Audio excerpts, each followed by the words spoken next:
6월절 어간이었습니다.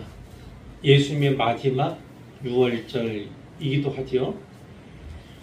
이때까지 예수님께서는 나의 때가 아직 이르지 않았다, 이렇게 종종 말씀하신 바가 있습니다.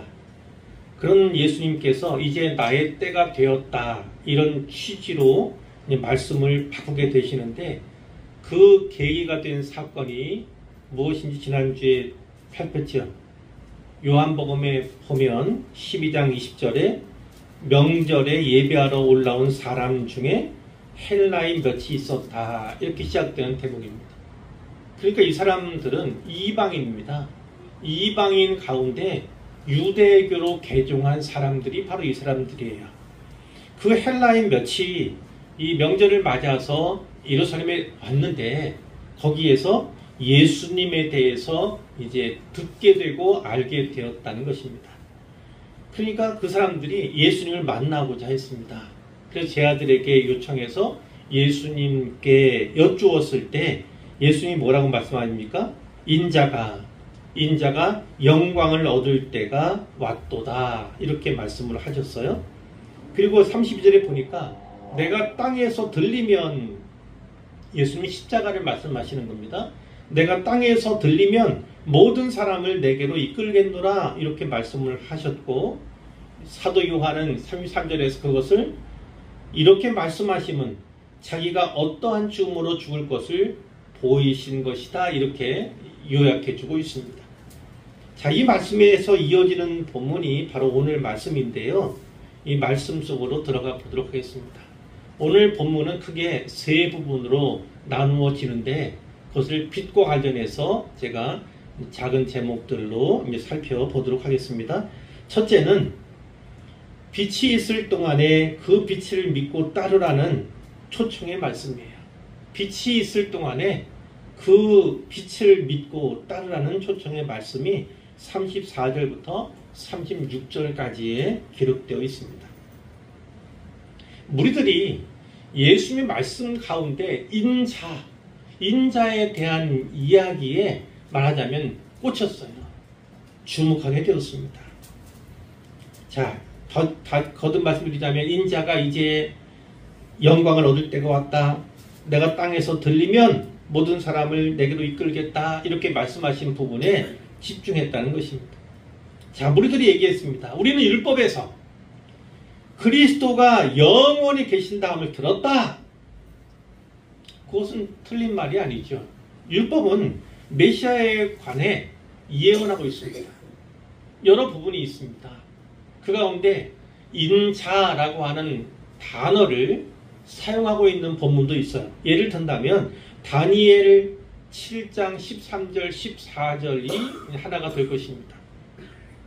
내가 또 밤 환상 중에 보니, 다니엘이 환상을 보았는데 인자 같은 이가 이렇게 나옵니다. 근데 인자 같은 이는 사람의 아들입니다. 인자 같은 이가 하늘 구름을 타고 와서 예적부터 항상 계시니, 지금 성부 하나님이죠. 그 하나님에게 나아가 그 앞으로 인도되매. 하나님께서 그 인자 같은 이에게 무엇을 주십니까? 권세와 영광과 나라를 주고, 모든 백성과 나라들과 다른 언어를 말하는 모든 자들이 그를 섬기게 하였으니, 그의 권세는 소멸하지 아니하는 영원한 권세요, 그의 나라는 멸망하지 아니할 것이니라, 라는 말씀이 다니엘서에 기록되어 있습니다. 그것은 물론 여러 개 중에 한 구절을 이제 말씀을 드린 것이지만, 이 메시아 그리스도는 영원히 계신다, 영원하시다라는 것이 유대인들의 생각이었어요. 그런데 그것이 틀린 것은 아니지만 그들이 깨닫지 못한 것이 있죠. 그들은 늘 해왔던 것처럼 문자적으로 이해됐어요. 문자에 매여 있는 그런 상황입니다. 그리스도께서 영원히 살아계신다는 것은 틀린 말이 아니지만, 그의 권세와 그의 나라가 그들이 기대하는 어떤 인간적인 왕국, 그것에 연관되는 것은 아니었다는 것입니다. 그들이 기대하던 그 인간적인 왕국은 아니었다는데 이제 문제의 심각성이 사실 있는 거예요. 또 그 나라와 그 권세는 그리스도의 십자가를 통해서 온전히 구현이 됩니다. 그러니까 그리스도의 십자가를 통해서 그분의 권세와 그분의 영광과 그분의 나라가 영원히 서게 되리라는 것을 그들은 깨닫지 못한 것입니다. 그리고 무엇보다도 예수님이 그리스도이신 줄 그들은 알지 못했죠. 알려고 하지 않았어요. 아니, 거절하고 부정하고자 했습니다. 그러니까 그들이 너는 어찌하여 인자가 들려야 하리라 하느냐? 인자가 누구냐? 이렇게 되묻고 있는 것이죠. 그런데 예수님께서는 그들의 질문에 직접 답하지 않으십니다. 그들의 질문이라면 인자가 누구냐에 대해서 먼저 이야기할 필요가 있는 거잖아요. 그런데 예수님께서는 자기의 정체에 대해서는 밝히지 않으십니다. 그리고 어떻게 이야기를 전개하십니까? 소위 빛의 비유라고 할 수 있는 비유의 말씀을 주고 계시죠. 왜 예수님께서는 무리에게 그들이 질문한 대로 인자가 누구인가 설명하시지 않고 빛에 대한 말씀으로 대신하셨을까? 묵상해 보면 많은 묵상거리들이 있을 겁니다. 그것은요, 구원이라는 것이 단순한 정보 전달을 통해서 이루어지는 것이 아니라는 데 있습니다. 구원이라는 것은요, 믿음과 결단을 요구한다는 그 사실에 있는 거예요. 믿음이 있다면, 결단했다면 그것은 삶으로 나타나야 합니다. 자기 삶으로 나타내야 하는 것입니다. 살아내야 하는 거예요. 예수님께서는 단지 지식적인 차원이 아니라 삶의 변화를 그들에게 요구합니다. 빛의 비유를 통해서 너희는 이와 같이 바뀌어야 한다, 변화해야 한다, 이렇게 도전하고 계신 것입니다. 35절의 말씀에 예수님이 말씀하시죠. 아직 잠시 동안 빛이 너희 중에 있으니, 잠시 동안 아직 빛이 너희 중에 있으니 빛이 있을 동안에 다녀 어둠에 붙잡히지 않게 하라. 어둠에 다니는 자는 그 가는 곳을 알지 못하느니라, 이 말씀을 하십니다. 이 비유의 말씀에서 빛은 예수님 자신을 가리키는 거죠. 요한복음 8장 12절에서 예수님은 이렇게도 말씀하신 바가 있어요. 나는 세상의 빛이다. 나는 세상의 빛이다. 나를 따르는 자는 어둠에 다니지 아니하고 생명의 빛을 얻으리라, 이렇게 말씀을 하신 바가 있습니다. 그러니까 이 빛은 예수님 자신을 묘사하고 있다. 이 비유에서 빛은 예수님 자신이다, 이렇게 여기시면 될 것 같아요. 36절 말씀에도 너희에게 아직 빛이 있을 동안에 빛을 믿어라. 그리하면 빛의 아들이 되리라, 이렇게 말씀을 하셨습니다. 그런데 보니까 여기에서 중요한 단어들이 몇 개 보여요. 예를 든다면 아직, 잠시 동안, 이런 표현들. 그리고 빛이 있을 동안에는 2번이나 나오죠. 그러니까 빛이 있을 동안에, 그럼 언젠가는 빛이 없을 거라는 거 아닙니까? 잠시 후면 그 빛이 사라질 거라는 것 아닙니까? 떠날 거라는 것 아닙니까?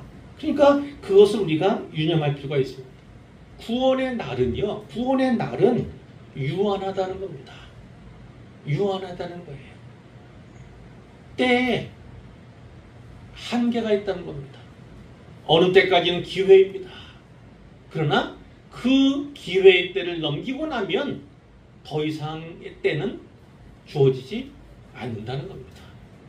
구원받을 수 있을 때에, 구원받을 만할 때에 구원의 길로 나오지 아니하면 그 구원의 길은, 그 구원의 문은 닫히고 만다고 이렇게 말씀하는 겁니다. 이 대목에서 보면, 이야기 속에서 보면 예수님은 곧 죽으실 겁니다. 뿐만 아니라 부활하신 다음에 승천하실 겁니다. 그러니까 이 유대인들에게서 떠나게 되실 때가 분명히 있습니다. 물론 예수님께서는 지금도 살아계시지요. 우리를 위해서 기도하고 계시지요. 계속해서 그분의 사역을 해나가고 계시지만 이 유대인들은 다릅니다. 예수님이 계실 동안에 예수님을 믿어야 합니다. 예수님 떠나고 나면 마치 그들은 빛을 잃은 것 같은 어둠 가운데, 캄캄한 데에 거닐 수밖에 없게 될 것을 예수님께서 경고하신다. 지금 곧 믿으라고 결단하고 계신다고 우리는 볼 수가 있는 것이지요. 빛이 있을 동안에 그 빛을 믿어야 합니다. 그리고 그 빛을 따라야 한다. 이렇게 예수님께서 강조하셨다는 것입니다. 오늘도 마찬가지죠. 하나님은 은혜를 주십니다. 그런데 하나님이 기대하신 건 뭡니까? 은혜 받을 만한 그때를 소중히 여기고 그 기회를 살리기를 하나님은 원하시는 거죠. 고린도후서 6장 2절에도 그런 말씀이 있잖아요. 내가 은혜 베풀 때에 너에게 듣고 구원의 날에 너를 도왔다 하셨으니 보라 지금은 은혜 받을 만한 때요 보라 지금은 구원의 날이로다. 아멘. 지금 이 시간이 은혜 받을 만한 때입니다. 지금 이 시간이 구원의 날입니다. 시간을 선용해야 합니다. 이 시간에 결단해야 합니다. 그렇지 않으면 또 한 번의 기회를 잃게 될 것입니다. 예수님이 유대인들로부터 떠나게 될 때 그들에게 빛이 사라진 것 같은 그런 장면 연상해 보십시오. 그와 같은 기회, 그것은 인생에도 여러 번 주어질 수 있지만 그러나 그 기회를 살리지 못하면 기회의 문은 닫히고 말고 단지 어떤 살아가면서 기회 이야기가 아니라 구원 받을 만한 기회, 은혜 받을 만한 기회를 상실하게 될 것에 대해서 예수님께서 경고하고 계신다는 것입니다. 자, 두 번째입니다. 둘째는 37절부터 43절까지인데요. 여기는 빛을 거부한 사람들에 관한 내용입니다. 빛을 거부한 사람들. 37절입니다. 이제 요약하는 거죠. 이렇게 사도 요한이 이렇게 많은 표적을 그들 앞에서 행하셨으나 그를 믿지 아니하니. 예수님이 요한복음의 만도 첫 번째 혼인잔치잖아요. 혼인잔치로 시작된 많은 표적이 주어져 있는데 많은 표적을 예수님이 행하셨습니다. 근데 표적이란 게 뭡니까? 사인이라고 말씀드렸잖아요. 사인입니다. 이 표적을 행하는 이가 누구신가 알려주기 위한 그것이 표적인데 그 표적을 많이도 행하셨어요. 그리고 많은 무리들이 그분을 따랐기 때문에 많은 이들이 목도했습니다. 그 목도하고 경험한 사람들에게 많이도 들었던 사람들입니다. 그러나 믿지 않는 사람이 너무나 많았습니다. 그런데 그것을 사도 요한은 뭐라고 정리합니까? 이는 그 이유에 대해서 얘기하죠. 선지자 이사야의 말씀을 이루려 하십니다. 이렇게 얘기합니다. 그리고 나나주에 보시면 뭐라고 되어 있습니까? 이사야 53장 1절을 가리킨다. 그러니까 이사야 53장 1절의 말씀을 여기서 이 사도 요한이 끌어다가 이야기를 한 겁니다. 주여 우리에게서 들은 바를 누가 믿었으며 주의 팔이 누구에게 나타났나이까. 이것을 이제 인용을 하고 있습니다. 그리고 39절에도 보니까 그들이 능히 믿지 못한 것은 이 때문이니 곧 이사야가 다시 일렀으되 이사야 말씀을 다시 인용하는 겁니다. 그들의 눈을 멀게 하시고 그들의 마음을 완고하게 하셨으니 이는 그들로 하여금 눈으로 보고 마음으로 깨닫고 돌이켜 내게 고침을 받지 못하게 하려 함이라 하였음이더라. 이렇게 말씀하고 있어요. 자, 그건 무엇입니까? 사람은 완고할 수 있습니다. 완고해지려면 무한정 완고해지고 딱딱해질 수 있는 것이 우리의 마음입니다.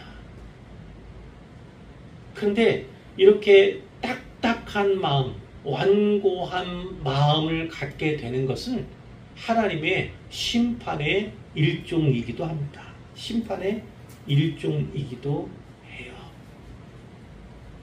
볼 수 있는 것을 보지 못하게 하시는, 그들의 마음을 오히려 딱딱하게 만드시는, 보기는 보아도 깨닫지 못하고 그래서 결국은 고침받지 못하는, 구원받지 못하는, 멸망을 피하지 못하게 하는 하나님의 심판이 여기에 잠재되어 있다. 이것입니다. 잠재되어 있어요. 그러니까 우리는 늘 살펴야 하는 것입니다. 내가 잘 보고 있는가? 내가 봐야 할 것을 잘 보고 있는가? 성경에 나오죠? 말씀을 읽어도 성령께서 그 말씀을 조명해 주시고 우리로 깨닫게 하지 아니하시면 우리는 알지 못합니다.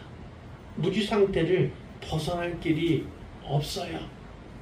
본다 할지라도 딱딱한 마음에는 하나님 말씀이 자리할 수 없습니다. 심겨질 수가 없어요.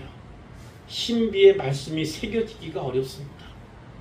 그런 상태에 우리의 마음을 늘 점검하는 것이 우리에게 필요하다. 이렇게 볼 수가 있습니다. 자, 이사야 선지자의 시대에도 마찬가지였죠. 많은 표적이 있었습니다. 우리가 잘 아는 임마누엘 표적도 있었지 않습니까? 자, 그리고 이 유대인들은 이 예수님의 시대에 직접적으로 수없이 많은 표적을 목도했고 그리고 경험했습니다. 하나님의 강한 팔을 어느 때보다도, 구약의 어느 때보다도 사실은 많이도 접했던 그때가 바로 예수님의 시대이기도 했어요. 그런데 그 많은 표적을, 분명한 표적을 보면서도 그들은 믿지 않았습니다. 믿지 않았어요. 눈을 감고자 했고 오히려 마음을 접었습니다. 그와 같은 상태, 그러면은 구원받기가 어렵겠죠. 자, 이와 같은 장면은요, 이 교리적으로 이야기하면 전적 타락, 전적 부패의 일면을 보여준다. 이렇게 볼 수가 있어요. 전적으로 타락하고 부패한 인간은 자력으로는 결코 구원의 길을 발견할 수 없습니다. 인간은 스스로 하나님을 찾을 수가 없어요. 그분 앞에 나아갈 수가 없습니다. 성령의 조명이 없이는 그리스도를 결코 발견할 수가 없지요. 그와 같은 은혜를 입고 있는 우리가 참으로 복되고 큰 은혜 받은 사람들임을 반드시 기억하셔야 합니다. 근데 42절에 보니까 좀 다른 유의 사람들이 나오죠. 관리 중에도 그들 가운데 관리들이 있었습니다. 근데 관리 중에도 일반 사람들 가운데도 믿는 사람이 있지만 관리 중에도 믿는 사람들이 많았다. 이렇게 증언을 하고 있어요. 그런데 믿기는 믿었으나 바리새인들 때문에 드러나게 말하지는 못했다.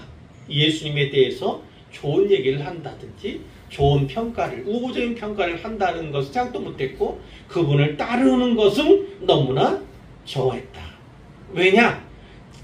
자칫하면 유대교에서 출교를 당할까 두려웠기 때문이다. 이렇게 이야기를 했습니다. 그건 이해할 수 있어요. 10분 이해할 수 있습니다. 그럴 수 있지. 유대교인인데 또 그들의 지도자고 지도의 관리 중에 한 사람인데 거기서 대놓고 그들이 반대하고 그들이 죽이고자 하는, 그들이 없애하고자 하는 그 예수를 따른다면, 그 예수를 믿는다고 고백한다면 출교는 당연한 거 아닙니까? 여기까지는 이해할 수 있는데 43절에 보니까 그것을 뭐라고 얘기합니까? 그들은 사람의 영광을 하나님의 영광보다 더 사랑하였더라. 사람의 영광은 무엇입니까? 이 땅에서, 이 세상에서 우리가 자칫 추구할 수 있는 것들이죠. 우리가 제어하고 억제하지 않으면 늘 그 길로 나갈 수 있는 아주 넓은 길이죠. 그게 뭡니까? 늘 사람의 시선을 의식하는 것. 혹여나 사회적인 불이익을 당하지는 않을까?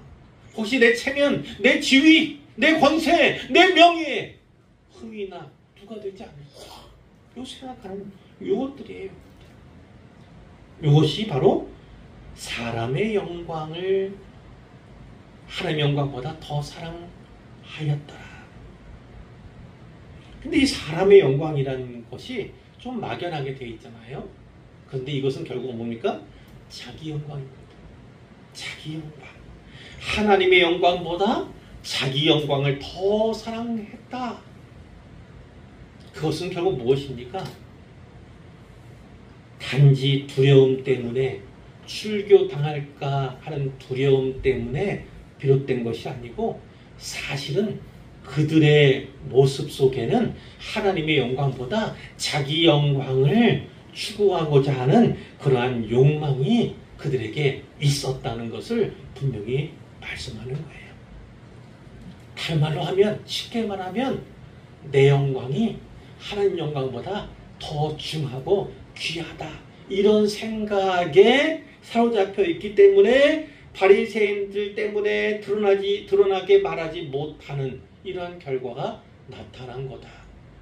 우리는 일반적으로 보편적으로 이해해 주려 하지만 실제적으로는 영적으로 문제가 있음을 성경이 말씀해 주시는 거예요.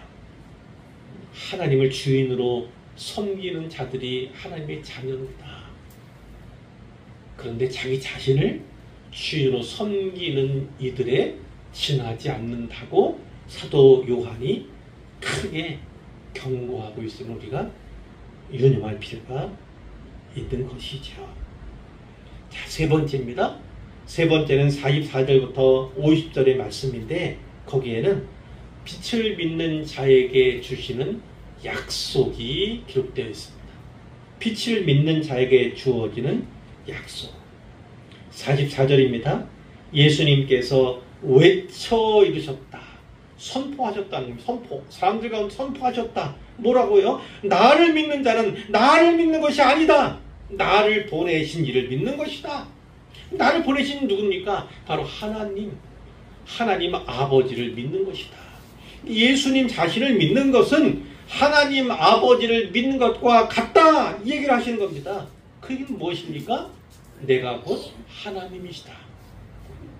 내가 곧 하나님의 아들이다. 이것과 다르지 않은 거죠. 다르지 않은 거예요. 나를 보는 자는 나를 보내신 이를 보는 것이니라. 예수님은 사람의 형상으로 사람으로 이 땅에 오셨잖아요. 그런데 그 예수님에게서 바로 하나님을 볼 수 있다. 나를 보내신 이는 바로 하나님이에요. 나를 보는 것은 곧 하나님을 보는 것이다. 그건 역시나 그분이 누구신가? 바로 예수님이 하나님이시다라는 것을 지도로 말씀하시는 거예요. 46절에 나는 빛으로 세상에 왔나니 무릇 나를 믿는 자로 어둠에 거하지 않게 하려 함이로라. 예수를 믿는다면, 빛이신 예수를 믿는다면 어떻게 살아야 합니까? 빛 가운데 거해야 된다는 거예요. 거한다는 건 잠시 머무는 게 아니라 거기에 거주하는 겁니다. 거주. 빛 가운데 살아가는 것을 말합니다. 그래서 빛 가운데 살아가지 않고 어둠 속에 살아간다면 그것은 예수님을 믿는 것이 아니다라고 말씀하는 거예요. 그러니 신자는 어떻게 살아야 합니까? 늘 빛 가운데서 살아야 합니다. 어둠의 일은 버려야 합니다.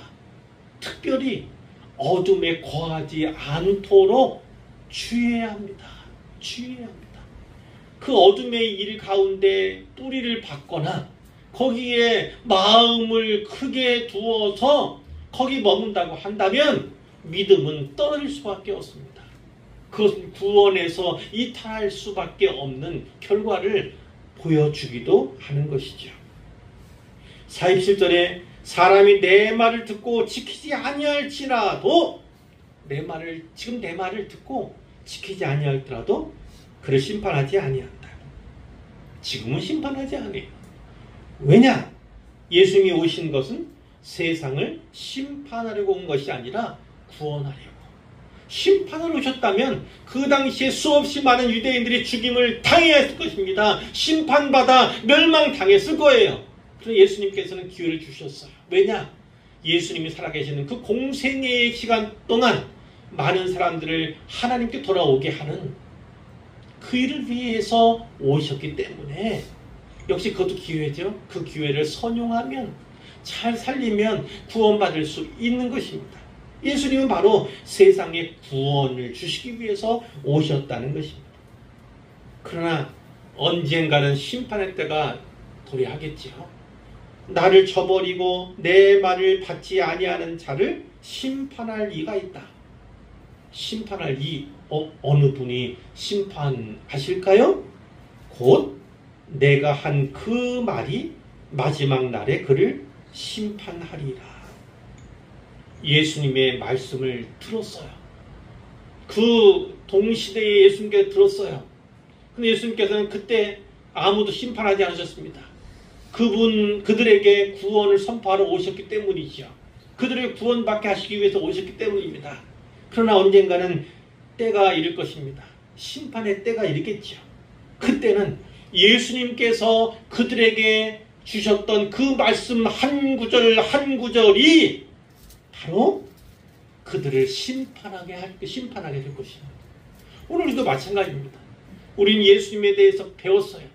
들었습니다. 예수님의 십자가와 그분의 부활과 그분의 승천에 대해서, 그분이 지금 무엇을 하고 계시는지, 어디에 계시는지, 그리고 마지막 때가 언제쯤 올는지, 그 마지막 때에는 어떤 일이 벌어질지에 대해서 많이 들었습니다. 이 듣는 것이 듣고도 믿지 않으면, 듣고도 행하지 않으면 그 들은 복음이 오히려 우리에게 칼이 되고 심판의 칼이 되는 것입니다. 그 말씀, 그 복음이 오히려 우리를 심판할 것이라고 말씀을 하는 거예요. 그러니 말씀을 받을 때 잘 유념해서 받을 뿐만 아니라 한편으로는 두려움으로 받아야 하는 것입니다. 두려움으로 받아야 하는 것입니다. 때로는 선포되는 말씀이 어떤 칼날과 같이 내 마음을 베는 것 같고 나를 찌르는 것 같은 그런 도전을 받는다면 그것은 은혜로운 것입니다. 그러면 어떻게 합니까?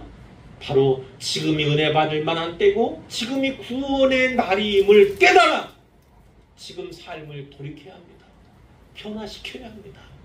왜 이렇게 아픈지에 대해서 묵상해야 합니다. 살펴야 합니다. 아프다면 그것은 내게 무언가 복음과는 이반된 잘못이, 죄가 있기 때문입니다.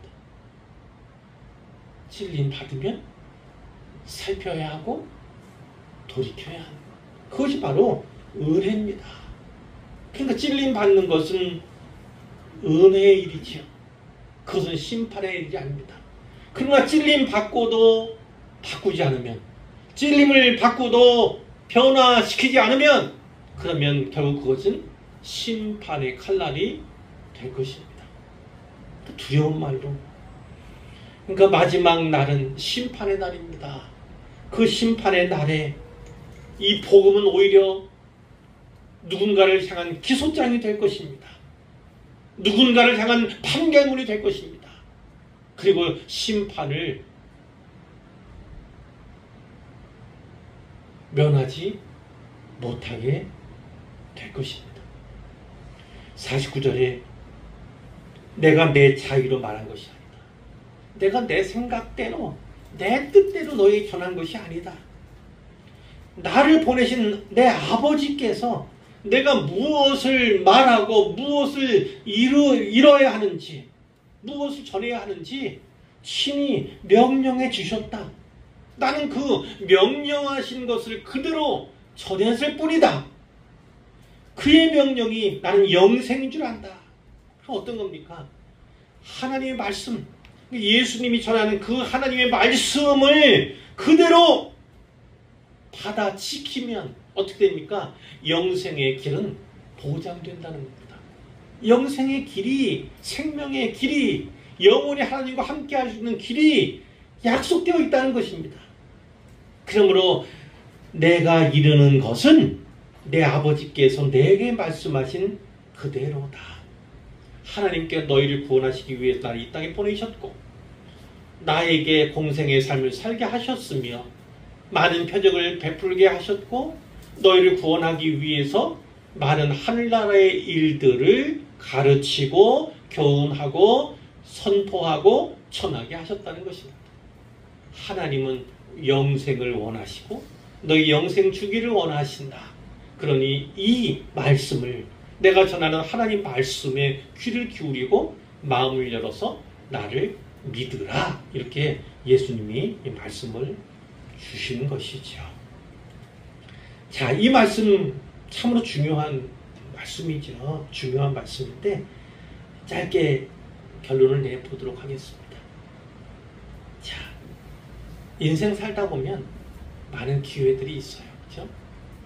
어떤 사람은 기회를 놓친 다음에 후회하기도 합니다. 그런 다반사예요. 많은 애들이 그렇습니다. 뭐 돈 벌 수 있는 기회, 또 무엇 할 수 있는 기회, 어떤 기회, 이런 기회들을 사실 만나고도 놓치고 하는 것이 바로 우리의 모습이죠. 그러나 그 기회와는 또 다른 기회, 다른 차원의 기회가 있습니다. 그것은 바로 복음을 듣는 기회, 복음으로 말미암아 내가 영생을 얻을 수 있는 기회, 이런 기회도 또 있다는 것입니다. 예수님께 분명히 말씀하셨어요. 예수님 자신은 잠시 동안 내가 있을 것이고 내가 빛이 있는 동안에, 내가 있는 동안에 너희들이 믿어야 한다, 따라야 한다, 이렇게도 말씀하셨지만 그것을 확장해 보면 우리는 늘 복음을 전해 들을 수 있는 기회 앞에 있습니다. 전에 들었으면 그 복음 앞에서 도전을 받고 결단하면 되는 것입니다. 그렇게 결단하면 삶이 변화해지겠죠. 그리고 복음을 따라서 우리의 삶을 살아내게 해도 됩니다. 그런데 그 기회를 놓친다면 언제 또 그 기회가 오게 될는지, 어쩌면 인생 가운데 그 기회는 마지막 기회일 수도 있습니다. 그런데 그 마지막 기회까지 놓쳐버리고 나면 결국은 영생은 영원한 것이고 그것은 꿈결 속에서나 가능한 일, 결국 구원받지 못하는 심판에까지 떨어질 수 있다는 예수님이 말씀하신 거예요. 기회는 늘 유한합니다. 구원의 기회도 유한합니다. 지금 결단하지 않으면, 지금 구원받지 않으면 심판을 면하지 못하게 될 수도 있습니다. 그러니 지금이 중요합니다.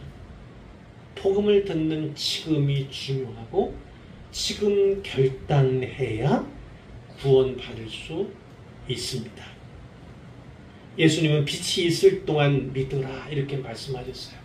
빛이 있을 동안입니다. 지금 이 자리에 예수님이 계시는, 물론 영으로 함께 하시고 그렇진 하지만 예수님이 인간의 모습으로 이 땅에 여기 계시진 않잖아요. 그 기회 우리는 좀 더 확장해서 이야기하면 결국 복음에 관한 것입니다. 복음을 듣고 복음을 받았을 그때에 결단해야 한다. 지금이 바로 구원받을 만한 때다. 지금이 바로 은혜 받을 만한 때다. 지금이야말로 예수님 앞에 나아갈 때다. 그분을 만나 구원을 확정지을 때다. 이렇게 생각하시는 것이 좋습니다. 예수님은 빛이 있을 동안에 이렇게 반복해서 말씀을 하셨어요. 복음을 들을 수 있는 기회가 항상 있는 것이 아닙니다. 항상 있는 것이 아니에요. 늘 두 가지를 말씀드리잖아요. 내 생명이 이 땅 가운데에서 내 생명이 끝나기 전에여야 합니다. 그 전에 또 하나는 언제인지 모르지만 예수님이 다시 오시기 전에, 그 전에 우리는 결단해야 해요. 그러니까 복음을 들을 수 있는 기회가 항상 있는 게 아닙니다. 언젠가 복음을 들을 수 있는 기회조차도 없어지게, 사라지게 됨을 우리가 유념해야 하는 것이지요. 뿐만 아니라 복음으로 말미암아서 내가 하나님과 화복하게 되는 기회도 매우 제한적이에요. 제한적이에요. 기회를 잃은 사람 어떻습니까? 제가 말씀드리잖아요. 지옥에 가서 아우성 가운데 예수 믿겠습니다. 나도 구원받고 싶습니다. 외쳐본들 이미 기회는 끝입니다. 이 세상에서의 내 삶이 끝나기 전에 그 순전한 고백이 이루어져야 되고 주님이 다시 오시기 전에 그것이 이루어져야 되는 거죠. 그렇기 때문에 설교 가운데라도 혹은 성경을 읽다라도 혹은 묵상 가운데라도 나에게 성령의 감동이 주어진다면 그러면 즉시로 순종해야 하는 것입니다. 즉시로 순종해야 하는 것입니다. 사랑하는 성도 여러분, 때는 우리에게 무한정 주어지지 않습니다. 구원받을 만한 때, 은혜 받을 만한 때도 역시나 제한적입니다. 그렇기 때문에 복음으로 말미암아 내가 구원받을 수 있는 이 기회를 꼭 살리시기를 바랍니다. 그리고 예수님을 알지 못해서 어둠 가운데 살아가며 죽음을 향해서 질주하고 있는 심령들을 불쌍히 여기시기를 바라요. 이제 잠시 후면 주님이 오십니다.